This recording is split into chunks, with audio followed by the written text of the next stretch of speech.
Hey everyone. So I wanted to take a few minutes to introduce you to my new Figma library. It's called Boilerplate. This is an attempt to solve a problem that I continue to run into, where I need to create a new design system, and this could be for a product or for an organization. And it'd be nice to have something to start from, a starting point, so I don't have to build the whole thing from scratch. And this exists.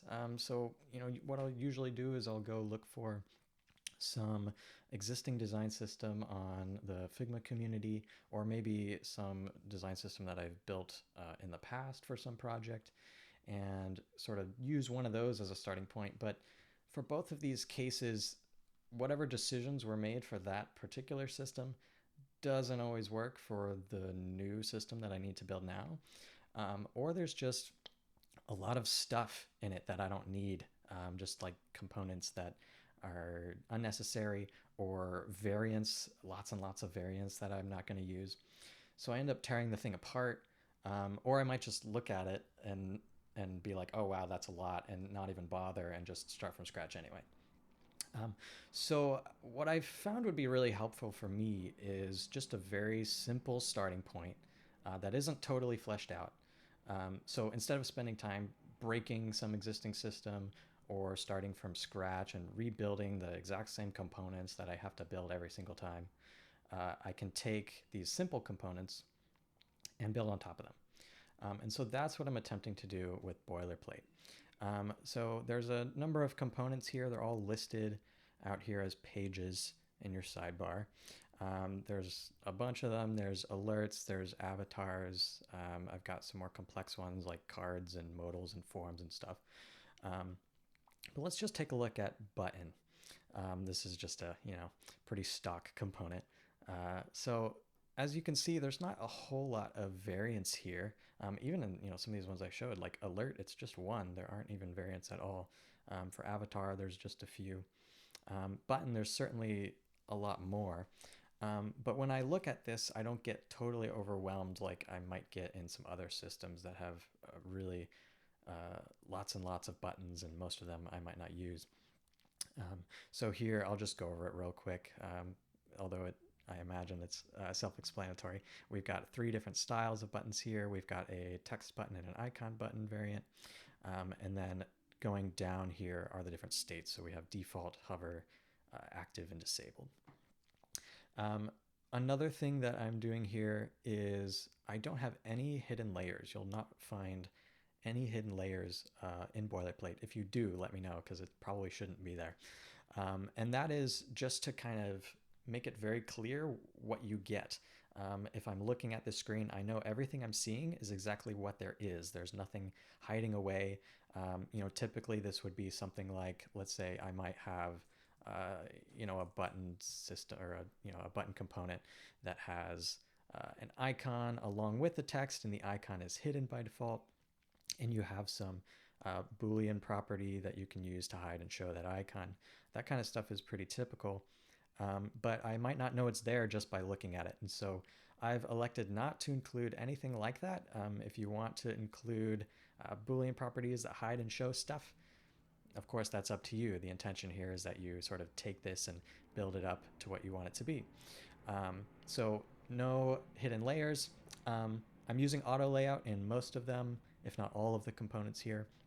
So if you're not big into auto layout, you may not want to use this system, but of course I always encourage people to learn auto layout. It is a very useful tool. And then the last thing is I don't have a lot of linked styles or styles at all. You'll see over here in my sidebar, I have three different color styles, and that's it. And it's really just one color, and it's black, just to give you a pretty neutral starting point. And the intention here is that you would sort of use this as your brand color or tint color. And then there's a hover and active variant as well, and we can take a look at what those look like in a second. But this means that a lot of these colors, so things like the text in this button, is just a black color fill. It's not tied to any style. And this is intended to give you the freedom to be able to assign different colors to different styles as you wish. Yeah, so that is essentially that's the objective here. I'm going to switch over to a demo file I have You can see this button component has a few changes I've made already. Really just the typography here, and I've made it a fully rounded button. I might want to go and take this icon down a little bit in size. That looks better. And let's go ahead and just use these color styles just so you can see how this applies. And I'll show you a few other components. So here we go. Maybe I'll have blue for my brand color, and then I'll darken this a bit for the, oh no, I'm lightening it. Oh no. Oh, you get to see all of this raw on camera. Great.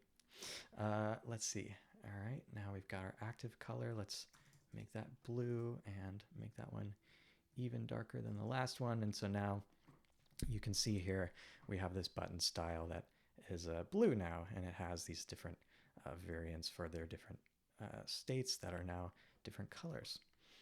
And this applies to lots of things. So you'll see this in things like the radio buttons here. Even I think search bar, yeah, there's this sort of active highlight. Things like the switch will change color. Tab bar, the highlight will get your brand color as well. So you can use this as a starting point, just to get going really quickly. But of course, you can just scrap those styles and sort of rebuild it yourself. But I wanted to try and strike the right balance between some defaults and giving you total freedom here. Again, just to reiterate, my intention here is not to create a full design system. This certainly isn't exhaustive, but rather it's to give you the bare necessities that you can take and turn it into your own thing. So yeah, again, let me know what you think. You can leave comments on Product Hunt. You can leave them on YouTube, leave them on the Figma community page, or you can just go ahead and tweet at me. I guess it's called posting now. I'm at Zach Shea on Twitter/X. So yeah, thanks for checking out Boilerplate, and I hope you have a great day.